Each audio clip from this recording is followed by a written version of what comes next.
ایک دیہاتی گاؤں سے شہر کی طرف اپنے دوست سے ملنے آیا۔ اس کے دوست نے دیہاتی کا شاندار استقبال کیا اور اسے پورے شہر کی سیر کرائی۔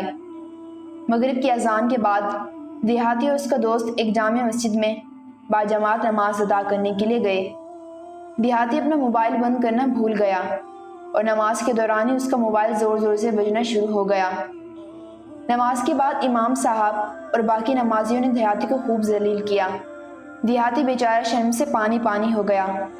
مسجد سے روانگی کے بعد دیہاتی نے دل میں سوچا کہ میں اب مسجد نہیں آؤں گا، کیونکہ ادھر لوگ اس کی بے عزتی کرتے ہیں۔ اگلے دن اس کا دوست دیہاتی کا موڈ ٹھیک کرنے کے لیے اسے ایک ڈانس کلب میں لے گیا۔ کلب میں نوجوان لڑکیاں ڈانس کر رہی تھیں اور لوگ شراب نوشی میں مصروف تھے۔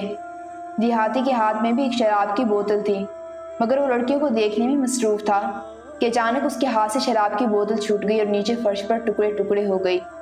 ایک ویٹر نے جب یہ دیکھا تو دیہاتی کی جانب تیز قدموں کے ساتھ آیا۔ دیہاتی ویٹر کو دیکھ کر ڈر گیا کہ ابھی یہ مجھے امام صاحب کی طرح ذلیل کرے گا، مگر ویٹر نے آتے ہی دیہاتی سے کہا کہ سر آپ کو کہیں چوٹ تو نہیں لگی، آپ خیر سے تو ہیں نا؟ دیہاتی اس کے رویے سے بہت متاثر ہوا۔ ویٹر نے دیہاتی کو ایک نئی بوتل دی اور ساتھ میں معذرت بھی کی۔ دیہاتی بڑا خوش ہوا اور دل میں سوچا کہ واہ کیا بات ہے کلب والوں کی، میں تو ادھر روز آؤں گا کیونکہ یہ بندے کی عزت کرتے ہیں۔ کیا ہم اپنی سخت اور تلخ رویے کو بدل نہیں سکتے؟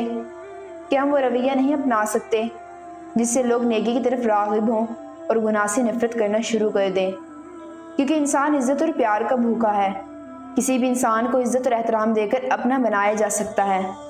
ہمیں ہمارے پیارے نبی حضرت محمد صلی اللہ علیہ وآلہ وسلم کی سنت پر عمل کرتے ہوئے اعلیٰ اخلاق کا مظاہرہ کرنا چاہیے اور بد اخلاقی سے بچنا چاہیے۔